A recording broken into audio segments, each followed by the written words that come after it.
The travel brochure for the Maldives was the last thing I expected to find in my husband Thomas's briefcase. For months, our honeymoon plans had been the only thing on my mind, a beacon of hope and a promise of a future filled with us, a future built on our love and our partnership. My vision was simple, yet perfect. A small, secluded, overwater bungalow, days spent lounging on a pristine beach with only the sound of waves as company, and romantic dinners for two under the vast starry sky. I pictured us, hand in hand, walking along the shore, our worries dissolving with every step. My heart fluttered with excitement as I pulled out the glossy pages. Thomas must have planned a surprise, I thought to myself, a warm blush of happiness spreading across my cheeks. I'd been so preoccupied with work that I'd left all the planning to him, trusting him completely. Now, it seemed, my trust had paid off. The brochure was a masterpiece of luxury. Pages upon pages of breathtaking photos of the resort filled my view. Infinity pools that seemed to stretch into the ocean, elegant beachfront villas with private terraces, and couples massages in a serene tropical spa. My eyes eagerly scanned the pages, a wide grin plastered on my face. "It's perfect," I whispered to myself, already picturing us there. But as I flipped to the very last page, my smile froze. There, at the bottom of a reservation confirmation, I saw a detail that hit me like a physical blow. Room 304, Thomas and Evelyn. Evelyn was my mother-in-law. A cold wave of confusion and dread washed over me, a feeling so sharp and visceral it made my stomach churn. I tried to make sense of it, to convince myself it was a mistake. Maybe it was a glitch in the reservation system. Maybe she was joining us for one night. But as I kept reading, the reality of the situation became clear, and it was 1,000 times worse than I could have imagined. Below the first reservation was another, a separate booking for a second room. It read, Room 305, Sarah. I was not a part of their plan. I was an afterthought. The honeymoon, the trip that was supposed to be a celebration of our marriage, was for them. My mind raced, replaying every conversation, every detail. The times Thomas had been secretive on his phone, the knowing glances between him and his mother at family dinners, the way they had both skirted around my questions about the trip, telling me not to worry about the details. The surprise wasn't a romantic gesture for me. It was a cruel, public act of exclusion. Just then, my husband walked into the room, his phone to his ear, a happy grin on his face. "Yes, Mother, I know. Can you believe it? She's going to be so surprised. It's going to be the most amazing trip ever," he said, completely oblivious to the fact that I had already seen everything. He hung up the phone and looked at me, his eyes full of a boyish excitement. "Guess what, honey? Our travel agent just confirmed everything for the Maldives. It's going to be so much fun." My hands, still clutching the brochure, were trembling. The vibrant images of honeymoon romance in the brochure suddenly seemed twisted and grotesque. My husband had planned a trip with his mother, and I was just an accessory. The betrayal was sharp and visceral, a pain I hadn't expected. "Our travel agent?" I asked, my voice barely a whisper. I held up the brochure, my hands trembling uncontrollably. "Or your travel agent?" Thomas's eyes went wide and his grin vanished, replaced by a look of utter panic. He knew he was caught. The silence was thick enough to cut, charged with the sudden, sharp reality of the moment. Thomas's face, a second ago filled with boyish excitement, had fallen into a mask of pure panic. The crumpled travel brochure in my hand felt like a weapon. He stammered, his eyes darting between me and the document. "Sarah, let me explain. It's not what you think." Before he could finish, a familiar, saccharine voice called from the living room. "Oh, darling, I'm so excited for our trip. I've already packed my bags. This is going to be the best honeymoon ever." Mrs. Evelyn, my mother-in-law, swept into the room, a triumphant look on her face. Her arrival was perfectly timed, like a villain's entrance in a play.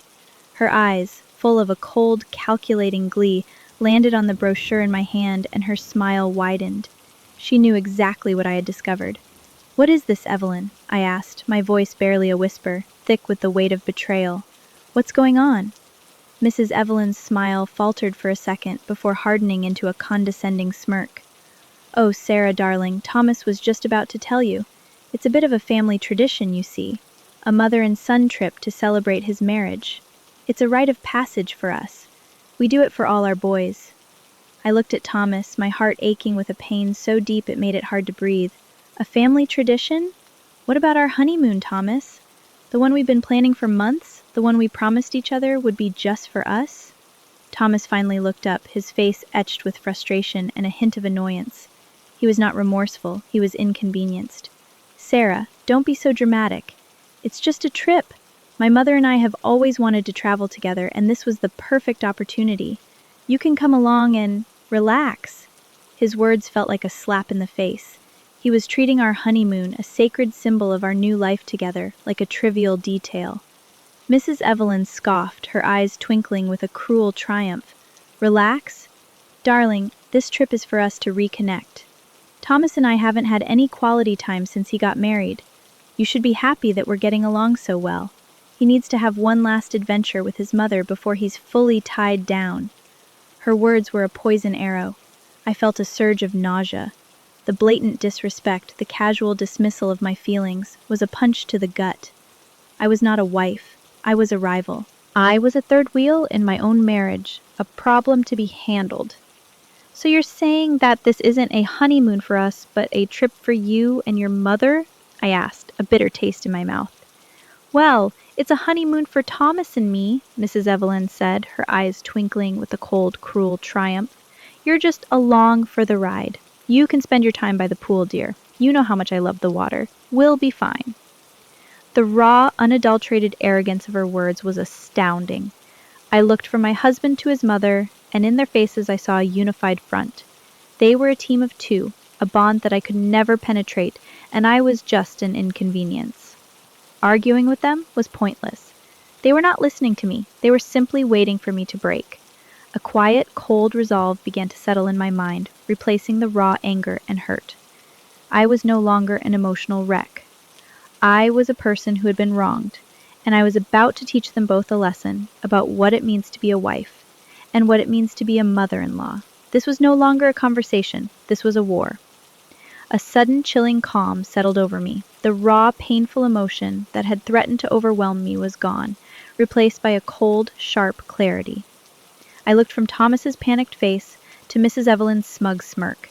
They were a team of two, convinced of their own righteousness, and I was just an obstacle to be moved. My hands, which had been shaking moments before, were now steady as I reached for my phone. "What are you doing?" Thomas asked, a hint of annoyance in his voice. "Are you calling someone to complain? This is a private family matter." He still didn't get it. He was so used to my passivity, to me backing down, that he couldn't comprehend what was about to happen. I ignored him, my eyes fixed on Mrs. Evelyn. I found the travel agent's number on the crumpled brochure and hit call. As the phone rang, a small, grim smile played on my lips. It was the smile of a person who has decided to stop being a victim. "Hello," I said into the phone, my voice clear and confident, a stark contrast to the frantic energy in the room. "My name is Sarah, and I'd like to cancel all the reservations made under the name Thomas and Evelyn for the Maldives trip. Yes, all of them. The flights, the hotel rooms, the excursions, everything." Thomas and his mother stared at me in stunned silence. They thought I was bluffing. Their mouths were slightly agape, their eyes wide with disbelief. "What do you mean, cancel?" Mrs. Evelyn scoffed, her voice trembling. "You can't just do that. We've already paid for everything." "I'm afraid I can," I said, my gaze never leaving my mother-in-law's face. "The reservation was made with my card number, as the primary account holder. You see, Thomas, you asked me for my credit card to cover the initial deposit. I own it, and I am canceling it, now." The phone call was short and to the point. I confirmed the cancellation and hung up. The silence that followed was deafening. The honeymoon, the family tradition, the luxury flights, all of it was gone. My husband and his mother were now staring at me with a mix of disbelief, panic, and dawning horror. "Sarah, are you crazy?" Thomas yelled, his face turning a dangerous shade of red with anger. "Why would you do that? You've just ruined everything." This was our trip. I looked at him, my heart aching with a pain I hadn't felt before. "I'm not the one who ruined everything, Thomas. You did. The moment you decided to plan a honeymoon with your mother instead of me, you ruined everything. You showed me that I am just a second thought, a sidekick in my own marriage." Mrs. Evelyn's voice trembled with a mixture of rage and desperation. "How dare you? We were just trying to have a good time. This is a family tradition. You are ruining a sacred moment for us." "A sacred moment?" I laughed, a bitter, hollow sound. "A sacred moment for whom? Not for me. A honeymoon is a sacred bond between two people, not a trio. You were going to use me as a prop in your sick little family drama, and I refuse to play along. This wasn't a misunderstanding, this was a choice. A choice you made to exclude me, to hurt me, and to show me how little you valued our relationship. I placed my phone on the table. The silence that followed was absolute. They had expected tears, they had expected a fight, but they had not expected me to be so calm, so decisive, so in control. The beautiful sunny beaches of the Maldives, the overwater bungalows, the romantic dinners, all of it had just disappeared with a single phone call. My husband and his mother were left with nothing but a cancelled reservation and the knowledge that they had just lost the game they started. The silence that followed my phone call was shattered by Thomas's enraged roar. "Are you insane? Do you have any idea how much that trip cost? The resort, the flights, the private excursions? We had everything booked. You've just ruined everything." He paced back and forth, his face a furious shade of red, his hands running through his hair in a gesture of utter frustration. He was not upset about my feelings. He was furious about his cancelled plans. Mrs. Evelyn was in a similar state, her face a mask of furious disbelief, tears of pure rage welling in her eyes. "You selfish, spoiled brat," she shrieked, her voice hoarse with fury. "You think you can just cancel our plans because of some little misunderstanding? How dare you? This was going to be the vacation of a lifetime." I remained seated, looking at them with a calm, almost detached expression. The venom in their words didn't touch me. The hurt had been replaced by a quiet, firm resolve. I had stood up for myself, and there was no turning back. "It wasn't a misunderstanding," I said, my voice cutting through their anger like a shard of glass. "It was a choice made by a husband and a mother to exclude a wife from her own honeymoon. You didn't see me as your partner, Thomas. You saw me as an accessory, someone who could be put in a separate room while you and your mother bonded. You didn't even have the decency to tell me. I had to find out by accident, by looking through your bag like a thief." "We were going to tell you," Thomas sputtered, but his words were hollow, lacking any real conviction. "It was just easier this way." "Easier for whom?" I challenged, my voice rising slightly. "Easier for you to avoid having a difficult conversation? Easier for you to treat me like a child who wouldn't understand? A honeymoon is the most important trip a couple takes. It's a symbol of a new life together, a promise of a future built on partnership and mutual respect. But your idea of a honeymoon was a family vacation with your mommy." I turned to Mrs. Evelyn, whose face was now a mask of pure indignation. "And you, Evelyn, you saw this as an opportunity to cement your control over your son's life. You saw my marriage as a threat, and you took this sacred trip as a way to send a message. Well, I heard it loud and clear." They were both speechless, not because they had nothing to say, but because my words were the cold, hard truth. Their fury was replaced by the dawning realization that I wasn't the pushover they thought I was. I wasn't just some girl they could walk all over. I was a person with my own feelings, my own dignity, and now my own power. "You can get mad all you want," I continued, "but this is on you. You've taught me a very important lesson tonight, and now I'm going to teach you one. A marriage isn't about two people and a mother. It's about two people, period." Mrs. Evelyn's face crumpled, the tears finally flowing freely down her cheeks, but this time they were not from rage, but from a deep, bitter defeat. Her carefully constructed image of power and control had been shattered with a single phone call. The Maldives, the family tradition, the victory she had so smugly anticipated, it was all gone. Thomas looked from his sobbing mother to me, his eyes wide with a look of helpless betrayal. He had always relied on his mother to make the decisions, to guide his life, and now, for the first time, he was seeing the consequences of his own passivity. He had lost everything, not because of a flight cancellation, but because of his own cowardice. A heavy, awkward silence filled the room, the furious yelling replaced by the muffled sobs of a defeated woman. Thomas stood frozen in place, his face pale and his eyes wide with a look of stunned disbelief. His mother's fury had given way to a pitiful, broken despair. She was a defeated queen, stripped of her crown and her power. I stood up slowly, the sound of my chair scraping against the floor echoing in the sudden quiet. I looked down at Mrs. Evelyn, whose face was stained with tears and smeared makeup. The matriarch's once impeccable composure had completely shattered, leaving a shell of a woman in its wake. "You were right. #metapause. Sex 0.05 mother," I began, my voice calm and firm, but laced with a finality that brooked no argument. "You did prepare something special for me tonight, but it wasn't a meal.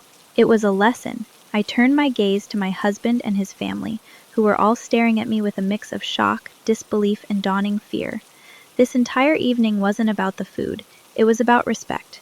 You wanted to remind me of my place, to show me that in your eyes I am nothing more than a few stale leftovers. You thought it would make me feel small, but it only showed me how small all of you are. You tried to build your superiority on my humiliation, but you forgot that a house built on sand cannot stand. Mrs. Evelyn, now sobbing uncontrollably, reached for my hand.